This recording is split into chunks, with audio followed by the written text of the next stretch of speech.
it is the award season. It is. I keep seeing you out and about, but what's your first award show you ever been to? Oh, wow. First award I ever went to was the NAACP Image Awards. Yes. Shout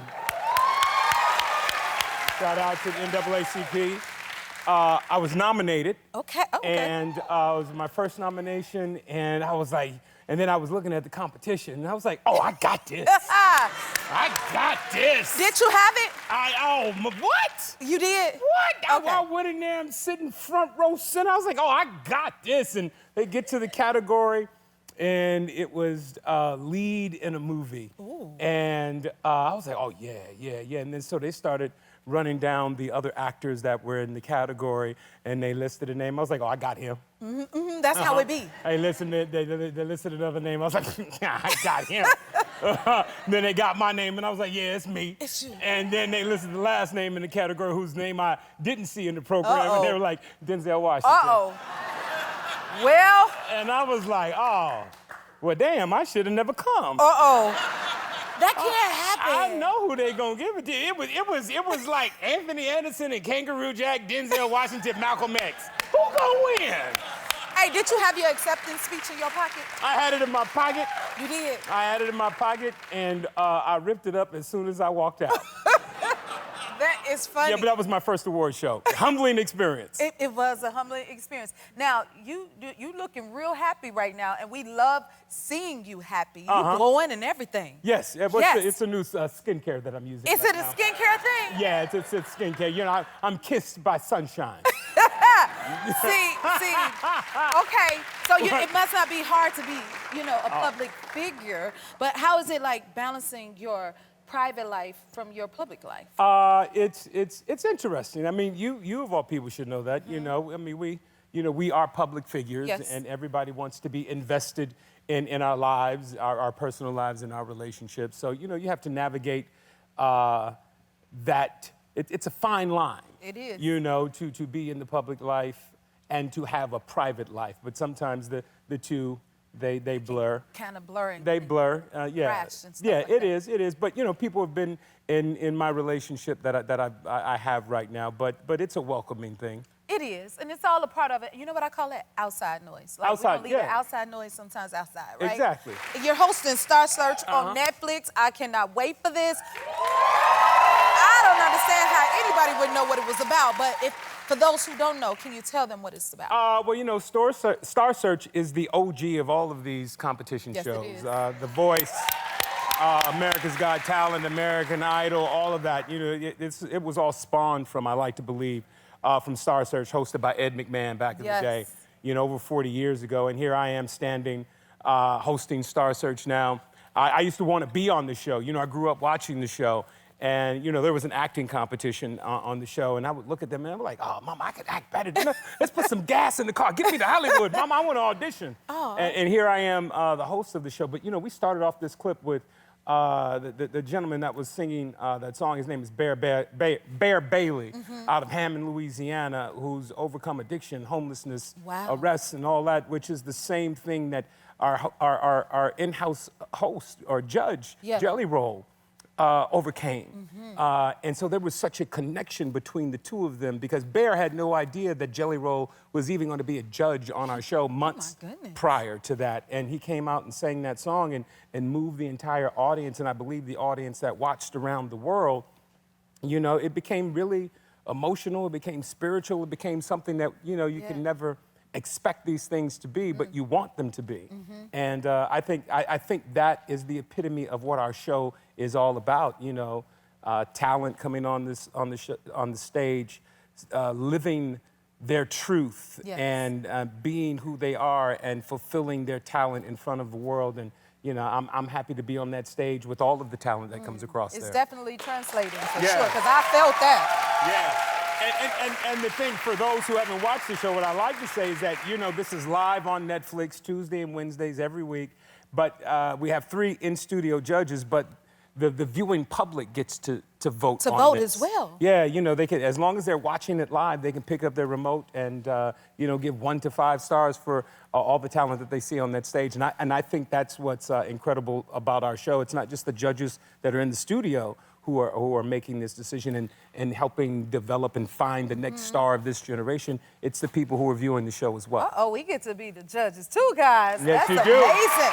Yes, you do. And speaking of judges, all of them are incredible. You all seem to have great chemistry. Did you know any of them before? I met Jelly Roll a couple of times. Yes. We have mutual friends. I know Chrissy. We've done shows before. I'd never met Sarah Michelle Gellar. But I met her husband in passing. We did something in the past. But, you know, there's just great chemistry between all of us from the moment that we met, you know, several weeks ago before we started the show in coming together. It was just this great synergy between all of us. And I was like, we were all like, oh, we're going to have fun and this is going to be great. It seems like it. It looks so good. And then even more chemistry, like a family bond. Because your son works on the production as well. Tell us about that. PA Nate is his new nickname. I love that. Yeah, so, you know. Yeah, he's, you know, he was like, hey, Dad, can I come work on your show? And I was like, yeah, man, come on down. You're going to have to go through the process. He went through the process, got the gig. And I didn't want to be his dad on the stage and be, hey, Nathan, Nate, come over here, man, I need this. So I coined the term PA Nate. Because, you know, if I'm calling PA Nate, it's something that, you know, Anthony the host needs and not Anthony his father. So I had a T-shirt made for him, so he wears the T-shirt to work that just says PA Nate. Oh, you sound like a proud dad. Yeah, that's my man. I still sense the dadness. Yeah, and he's having a great time. He's having a great time on the show, getting to... He's an artist himself, he's an actor and a musician, so he gets to see it from a different perspective now, you know, and he's enjoying it. Good. Okay, let's talk about Jelly Roll. Apparently, the magic tricks makes him scared. He's scared of them? No, not just the magic tricks. He's afraid of magicians. What? But no, magic is a thing. And he told us this before we even started the show, just when we met. He was like, yo, I have a thing for magic. You know. Really? Yeah, so our very first episode, we had magic on the show, and he had to sit there. Yeah. And how are you about the magic? Oh, I love it. You love it? I love illusionists. I love mentalists. I love magicians. You know, I'm online. I'm on the gram. I'm on the Google trying to find out, you know, how tricks are done and all that. It fascinates me. And I look at some of these magicians and illusionists and mentalists that we have on the show, and I just look at them and I look at the dedication that they put forth to their craft, like you and I put forth to ours. And we had a magician on the show last week at 15 years old that just blew our mind. That young? 15, yeah. And he's in the youth category. We have a young adults category and we have a youth category. He could have been up there with the young adults competing with the grown men doing magic. Yeah, it was amazing. All right, do you know any magic tricks? I tried. You tried? I just know some card tricks. I know some card tricks. You're good I at know card some card tricks. tricks. That's about it. All right. Well, you know what? Speaking of scary things, you're going to be in Scary Movie 6? I didn't even know it was a 6. Yeah. What can you tell us anything? Very excited. Well, you know, I was in Scary Movie 3 and 4. I didn't know there was a 5. Until I got the call to be in 6. I was like, hold on, I missed one? But the Wayans brothers are back, you know, because they originated this franchise. You know, I'm friends with the Wayans family, but I'm really good friends with Marlon. And he called me up and he was like, yo, Aunt, we're bringing it back. I want you to be in it, do a little something.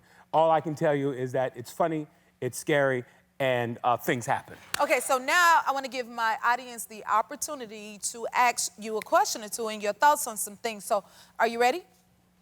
Depends on what they're gonna ask me. I'm ready. You better be. You better be careful. Okay, what's your name? Hi, Jennifer and Anthony. My name is Amari. All right.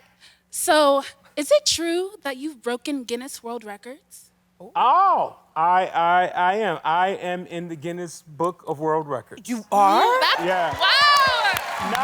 It's funny that you asked that question. Not only am I in the Guinness Book of World Records, but my son is in the Guinness Book of World Records. My son is in the Guinness Book of World Records for putting on the most T-shirts in under a minute. Yes, I can't remember how many he did, but he broke the previous record. He's in the book. Wow. And I am in the book for hitting a golf ball with the longest usable golf club. And I think at the time that golf club was 34 feet or 35 feet and 4.5 inches. And I hit a golf ball maybe 80, 90 yards. Wow! So okay. I'm in. How did you know that, ma'am? That's something weird for your audience member to ask me? Because, I mean, you know, we love you, so Yeah, that's why. Somebody was on the Google. Okay. All right. Well, thank you. Thank you. Thank you. You're beautiful. All right. All right. Oh, Let's see what he gonna ask. I'm curious now. okay. All right. How are Hi, you? Miss Hudson. Hi, Mr. Anderson. I'm a little out of breath 'cause I was breaking it down earlier. Oh, we saw you. You tore it up, too. For those of you watching this brother ask me this question, his new nickname is the Black Fred Astaire. Okay. You should have saw him dancing in between commercial breaks. What you got for us, brother? I'm from Chicago, Illinois. Let's go! All right. We like that. Mr. Anderson, who was your childhood celebrity crush? Ooh. Question. Good question. And I've befriended my childhood celebrity crush, and I've told her this. My childhood celebrity crush was Kim Fields.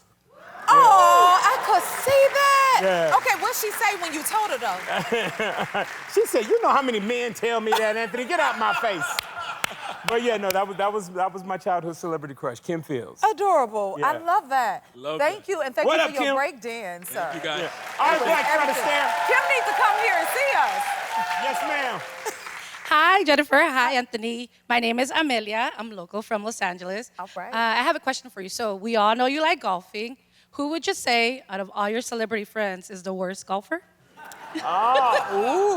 Sorry. Of all my celebrity friends, who's the worst golfer? Well, it all depends on how much they've been smoking and drinking the day that we go out and play. I will tell you my core group. It's me, Ced the Entertainer, George Lopez, Don Cheadle, and Chris Spencer. Oh. And of the five of us, I am going to say Don Cheadle is the worst golfer. Don't do Don like that. Sorry, Don. Don is the worst golfer out of all of us. Hi. My name's Kayla. I'm from Chino, California, and I wanted to ask you, who's someone you worked with before who pushed you outside of your comfort zone the most? Good question. Oh, somebody I worked with that pushed me to my limits and pushed me out of my comfort zone. Okay, I'm going to say it was two people. Actually, it was a group of people, but two. It was my first movie. It was Life, and it was with Eddie Murphy and Martin Lawrence. Oh, my goodness. Two of my idols. So those two pushed me to be, I believe, greater than what I was at the time. They were my idols, my contemporaries. But yeah, I would say being in Life with those two gentlemen, it was my first film. So I felt I really had to be great in it. So yeah, and the kangaroo and Kangaroo Jack. Okay. Yeah. That is, you gotta be a superstar. Your happy place is here. What was your favorite part? Drop it in the comments and subscribe to help keep the joy coming.